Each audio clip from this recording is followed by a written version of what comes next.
is so important because that is going to take you up to the fall feast, the time of judgment. The heavenly court is open. And here again, we have this big eclipse coming across the heavens, and God is saying, who knows what time it is?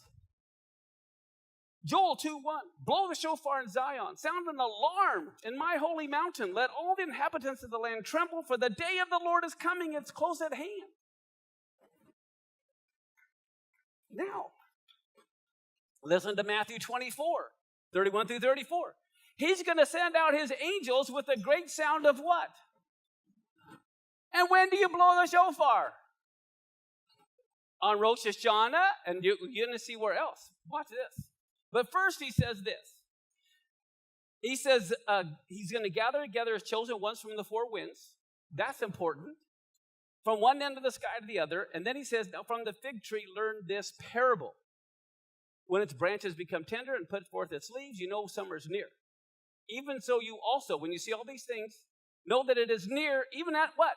The door. It's one thing to be near in a distance. It's another thing to be near at the door. And then he says, most certainly I tell you, this generation won't pass away till everything is accomplished. Wow. Okay. So 3 things I want to point out. Number 1, when was the shofar to be sounded? Okay. First off, the new moons in particular. Every day, beginning the first of Elul to Rosh Hashanah, they blow it every day. Look at Psalm 81:3 and 4. Blow the shofar when? At the new moon and at the full moon, referring to Passover and Sukkot in particular, on our feast days. And so God wants to give warning. It's on the new moons. It's every month. We're to be watching and aware of what's coming. Now, so here we go. Take a look at our PowerPoint. So the first day of the 6th month. Do you realize my big question is, what time is it? The first day means it's a new moon. And on Tishri 1, of course, they blow the shofar. But they blow it every new moon. So Elul 1 is a time of blowing the shofar, giving warning, and then they blow it every day because the great shofar is coming on Tishri 1. Now, going back to Matthew 24, who is the fig tree? We see a fig tree. Who's the fig tree? You're going to see Israel is the fig tree, which is why when Israel became a nation, he gathered all the exiles from around the world back to Israel. Okay? Now, Jeremiah 24:3 and 5, God shows Jeremiah a fig tree, and he sees good and bad figs. So I'm just trying to show you that that is the fig tree, Israel is. But now, he said in Matthew, this generation won't pass away till everything is fulfilled.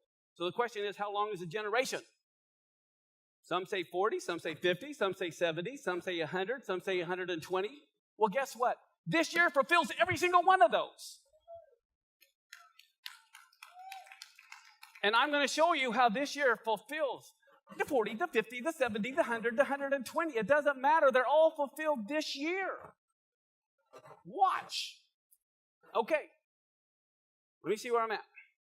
Okay, how many of you know in Matthew 24:37, we're in Matthew 24, it says, as the days of Noah, so will be the coming of the Son of Man. Is that right? Okay, so Genesis 6:3, the Lord said, my spirit will not strive with man forever because he's also flesh, yet his days will be how many years? In other words, 120 years till the flood comes. That's what they had. All right? Well, guess what? The first Zionist Congress was held by Theodore Herzl as a symbol as a symbolic parliament for those in sympathy with the independence of Zionist goals, for the implementation, Herzl had planned to hold the gathering in Munich, Germany, but due to local Jewish opposition, he transferred the gathering to Basel, Switzerland, and the Congress took place in the concert hall of the Basel Municipal Court on August 29, 1897. So I think that's fascinating. That is 120 years ago from when the first Zionist Congress came till now. Oh, and by the way, do you know what August 29th of 1897 was? The first of Elul. I'm talking 120 years to the day.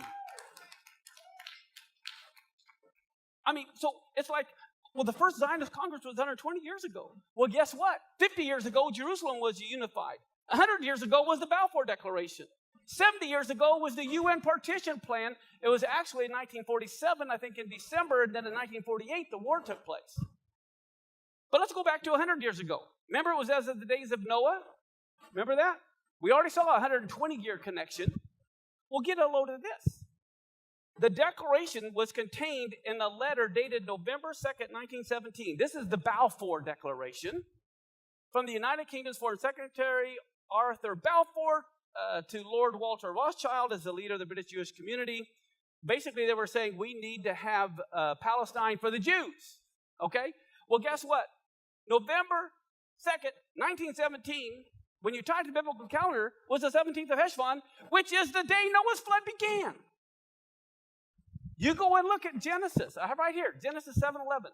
In the 600th year of Noah's life, in the second month, on the 17th day of the month. That is the 17th of Heshvan. That's the day Noah's flood came. So now we have not only the 120 years tied to a little one, referring to Noah, we also have the 100 years referring, and it's happening, the Balfour Declaration, on the same day of the flood. Okay, and then of course, what do we have? 1948, it was a nation, but you'll notice it was in 1947, September 3rd is when UN 181 came into being. So we have the 120, we have the 100, we have the 70, which is very significant. And of course, we have the 50. This is when Jerusalem was recaptured. And in case you also didn't know, the Reformation took place exactly 500 years ago with Martin Luther as well. Okay, now, so here we are, coming up September 2017. Now, what is fascinating to me is here we have September 23rd. Okay, September 21st is Rosh Hashanah. September 22nd is the second day of Rosh Hashanah. September 23rd is when we have the woman clothed with the sun, the moon under her feet, and she's crowned with 12 stars. Okay, that happens on a Shabbat. And the Torah portion is Ha'azinu, which is the Song of Moses that talks about in Revelation. Okay, now, in Revelation 12, it says there was a great sign seen in heaven. There was a woman clothed with the sun, the moon under her feet, on her head a crown of 12 stars. She was with a child. She cried out in pain, laboring to give birth. She brought forth a man-child to rule all nations, okay? And then the man-child was caught up to God and to his throne. All right, everything is always tied back to the Torah. Where do we read about a man-child being born in the Torah? Leviticus 12. Revelation 12, Leviticus 12. It talks about if a woman gives birth to a boy, she has 40 days. If it's to a girl, she has 80 days. But I want to point something out. Notice this. In Leviticus 12 is where it says, speak to the children of Israel. If a woman be delivered and bear a man-child, she's unclean how many days? 7 days. As in the days of her impurity, of her sickness, she shall be unclean. But then what happens? Of course, the 8th day, the boy is circumcised. But she continues the purification process now for 33 days. All right? And she's not to come into the sanctuary until it is done. Okay, well, if you look at September 23rd, think that's when the woman who is giving birth in the heavens, as in Revelation, she's unclean how many days? 7 days, which takes her to Yom Kippur. Then the 33 days of purification goes, and then she's presented to the Lord, just like Simeon and Anna. It was on the 40th day when Yeshua was born. They present the little baby in the temple.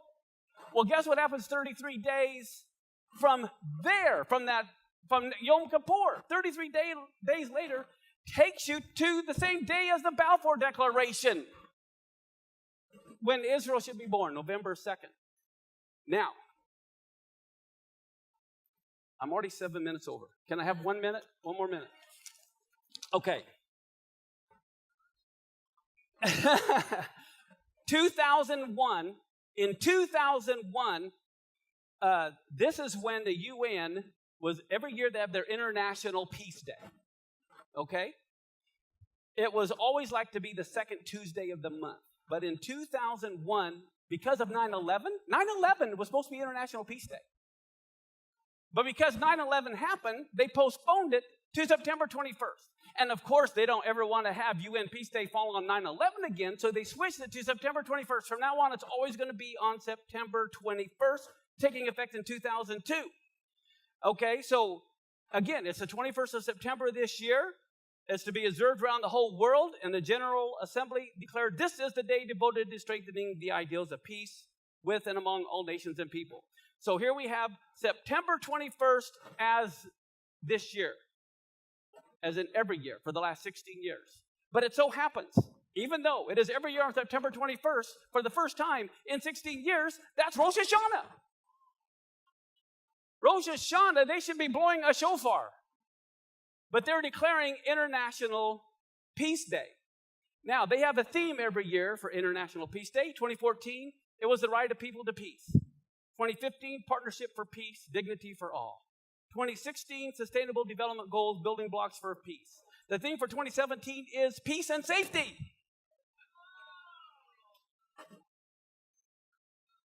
On Rosh Hashanah.